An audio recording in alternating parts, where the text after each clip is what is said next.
Hi everyone, this is Priya from CA Sansa. A warm welcome to all of you at our YouTube channel CA Sansa. We are back here with new video. On this video, we will discuss about some common mistake while filing ITR. For that discussion, we have with us CA IP Vivek Khurana sir. Thank you sir for being with us. Before we get started, I want to request to all of you, please like the video and subscribe our YouTube channel and press the bell icon. So sir, जैसे कि हमने last video बनाई थी income tax notice के ऊपर, उसमें 2 lakh plus views आ चुके हैं in only 2 days. First of all congrats to you sir. ये हमारी सीए संसार की टीम की हिस्ट्री में फर्स्ट टाइम हुआ है जिसमें हमने 2 लाख प्लस व्यूज अचीव करें ओनली 2 days. सो सर, हमने हमारी टीम को कर चुके हैं कि कई कौन कौन से प्रिकॉशंस रखने चाहिए while filing ITR. So sir, आप कुछ कॉमन मिस्टेक्स और प्रिकॉशंस बता सकते हैं जो कि हमें ध्यान रखने चाहिए while filing ITR. Thank you very much, Priya ji, for such a warm welcome. And my sincere thanks to Team CA Sansar for giving me once again opportunity on your platform to discuss on some another very important topic. And many congrats to you and the whole team CA Sansar. Like you have said कि जो एक video हमने record किया था income tax department notice to the salaried employees, तो उसके ऊपर more than 2 lakh views in 2 days. Yes, it's a great achievement.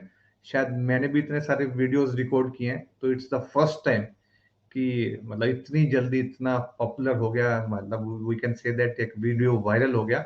तो many congrats, it's your team work. And I have also received many messages, many calls.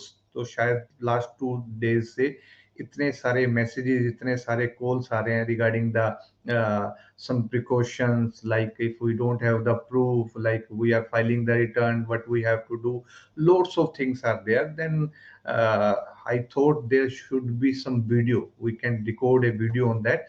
तो I will show you through the PPT. हालांकि मैंने जो हमने वो video बनाया था उसमें भी हमने डिस्कस किया था कि which things you can do, कि आपने कैसे एआईएस को चेक करना है या 26 एएस को चेक करना है.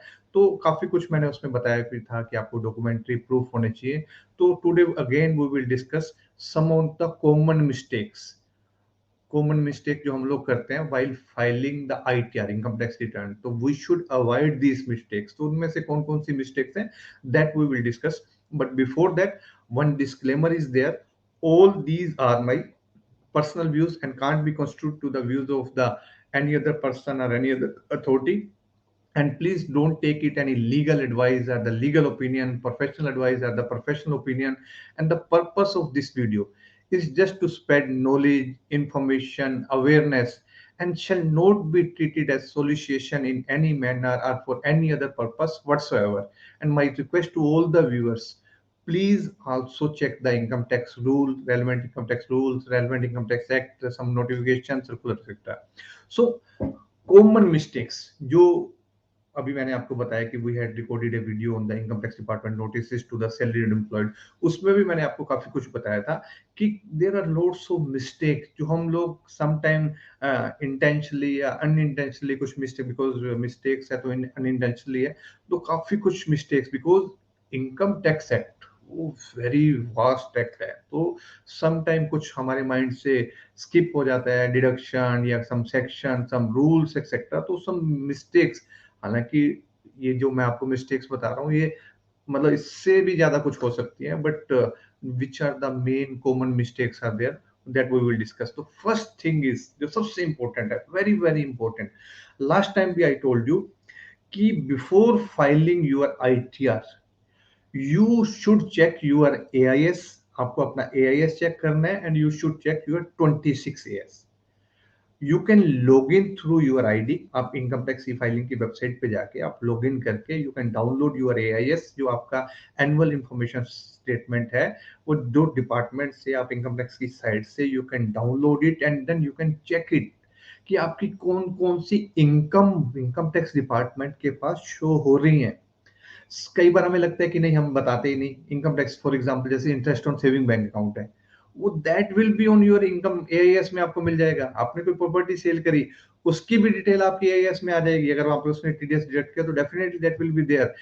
For example another thing is there कि अगर आपने कोई शेयर्स एक्सेट्रा सेल करे, उसकी भी डिटेल आपको एआईएस में मिल जाएगी। तो my request to all of you, before filing your ITR, first check your AIS. आप अपनी एआईएस चेक करो, देन उसको क्रॉस उसके साथ रिलेट करो अपनी जो आप आईटीआर की इनकम शो कर रहे हो, दैट्स मैच और नॉट। कि हो सकता है कुछ एआईएस में इंफॉर्मेशन है आपने उसमें नहीं मेंशन करी, देन रिवाइज दैट, उसको आप चेंज करिए अपनी। And then second is 26 years, कि आपका जो भी डिडक्ट हुआ है TDS, that will be in your 26 years.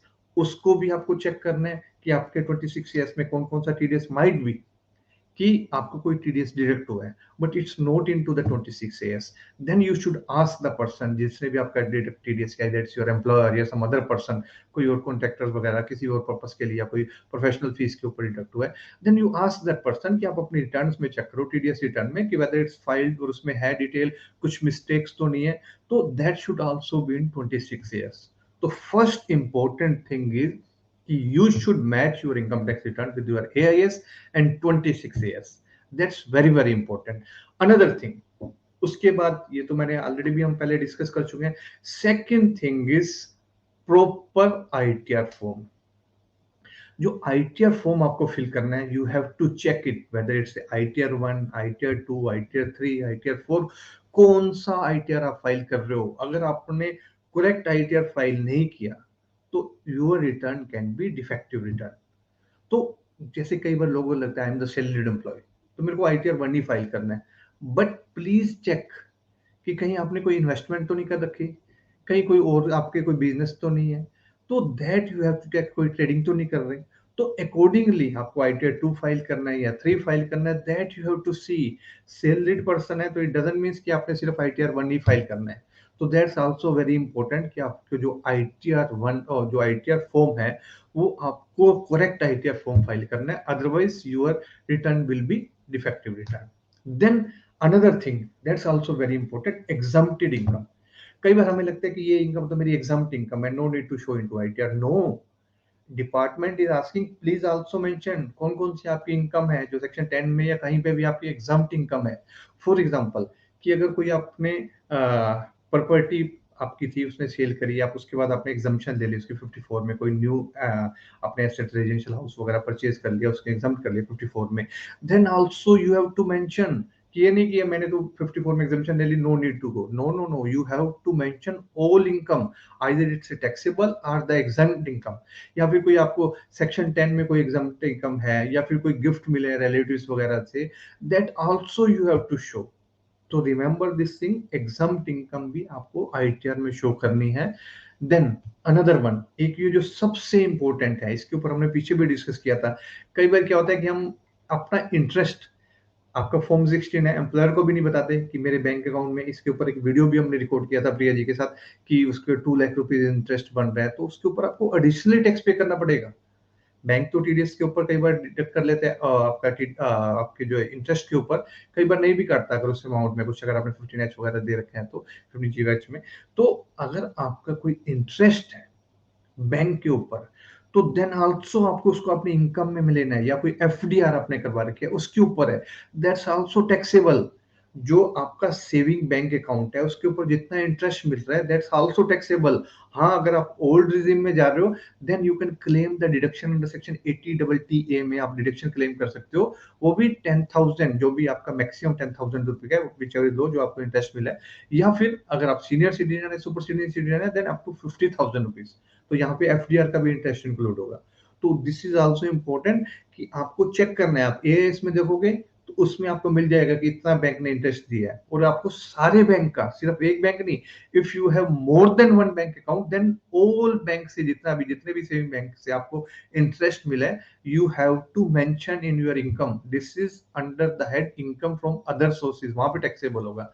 फिर जो आपका एफडीआर का इंटरेस्ट है, कई बार हमें लगता है कि एफडीआर का इंटरेस्ट जो है it's taxable at the time of maturity. No, every year आपको चेक करना है कि आपका एवरी ईयर कितना रिक्रूट है, वो आपके उसमें एआईएस में भी शो हो जाएगा, तो उसकी भी आपको डिटेल मेंशन करनी है। देन एक और जो सबसे इंपॉर्टेंट, कई केसेस इसके देखे हैं मैंने कि कई बार लोग आप अपनी जॉब चेंज कर देते हैं mid of the year, after 6 month 8 months में जॉब चेंज कर देते हैं, तो जो आपका प्रीवियस एम्प्लॉयर है, जो फर्स्ट एम्प्लॉयर है आपका, वो उतना ही टीडीएस डिडक्ट करेगा 6 मंथ 4 मंथ या 8 मंथ्स का। और जो सेकंड एम्प्लॉयर होगा आपका, जो करंट एम्प्लॉयर है आपका, वो भी उतने 4 मंथ्स का डिडक्ट करेगा। और दोनों टाइम आप स्लैब्स रेट ले रहे हो, तो उस केस में भी इश्यू आएगा। और जब आप लास्ट में अपनी आईटीआर फाइल करोगे, देन एडिशनल टैक्स बन जाएगा।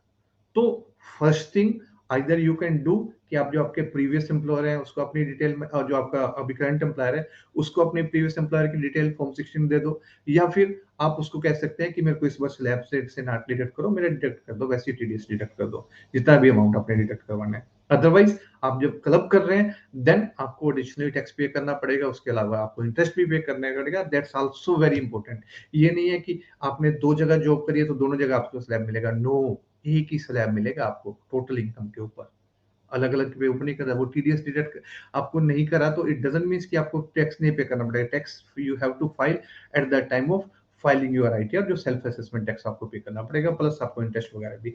एक और जो सबसे इंपॉर्टेंट है, mostly people deals into shares, share trading, या कुछ लोग म्यूचुअल फंड वगैरह में ट्रेड करते हैं, बट उसकी इनकम आप शो ऑफ नहीं करते, आप अपनी रिटर्न में फाइल नहीं करते कि नहीं ठीक है गवर्नमेंट को, बट अब गवर्नमेंट को सब कुछ पता चल रहा है, सब कुछ, everything day by day linked with your PAN, Aadhaar, सब कुछ लिंक हो रहे हैं। तो आप एआईएस में चेक करोगे ना, तो वहां पे आ जाएगा sale proceed from share tradings. तो you have to check and you have to see whether you are trader और whether you are investor. Investor है तो आपको शो करना पड़ेगा लॉन्ग टर्म कैपिटल गेन है या शॉर्ट टर्म कैपिटल गेन है, उसकी डिटेल आपको आईटीआर में फाइल करनी पड़ेगी। या फिर if you are trader, trading कर रहे हैं, तो आपको बताना पड़ेगा कि बिजनेस इनकम है, बिजनेस लोन है, और या फिर आप एफ एंड ओ में ट्रेड कर रहे हो, इंटरडे में कर रहे हो, everything you have to mention in your ITR.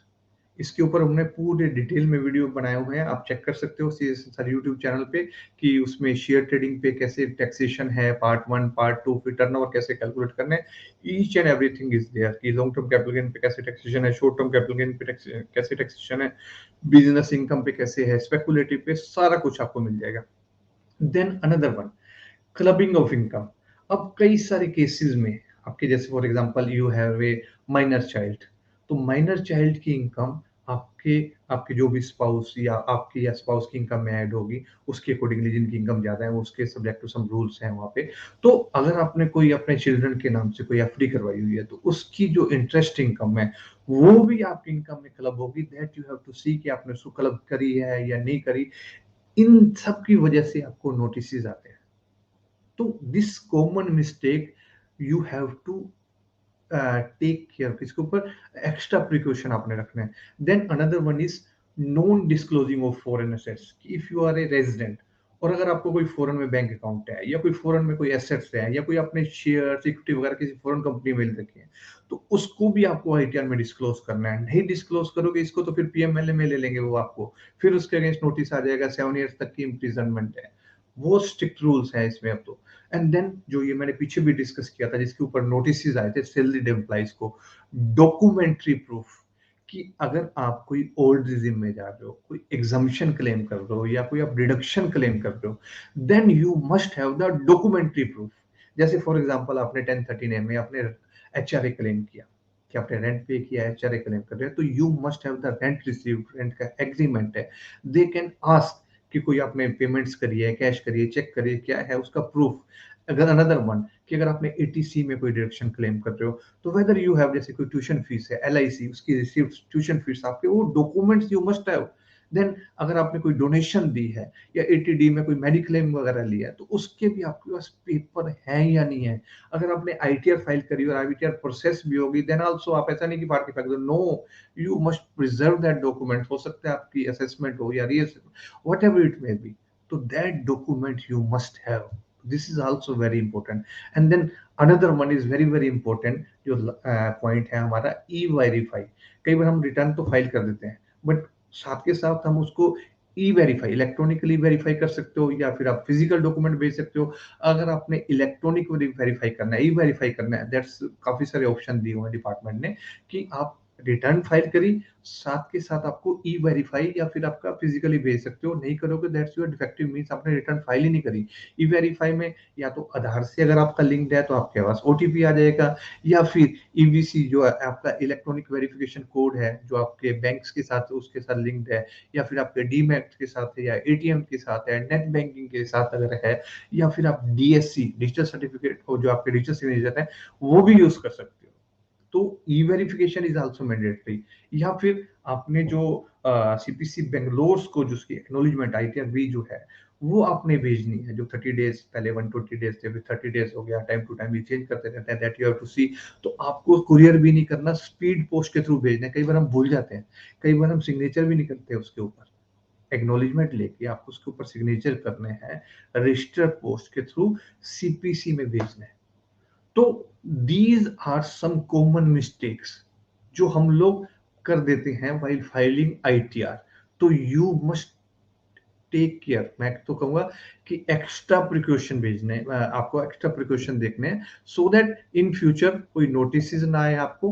तो आई थिंक जो आपकी एक क्वेरी थी प्रिया जी, कि even I have received many many messages many calls कि यार सर हमारे पास प्रूफ नहीं है या ये नहीं है, क्या होगा। तो वो आगे की बात है, फिर आपके ऊपर टैक्सेस लगेंगे, पेनल्टीज लगेंगे, जो भी होगा डिपार्टमेंट देखेगा। But when you are filing the ITR, you have to take care of all this। इसके अलावा भी काफी कुछ है, जैसे आपको रेजिडेंशियल स्टेटस वगैरह फाइल देखना है या कुछ और चीजें, but mainly these thing you have to C.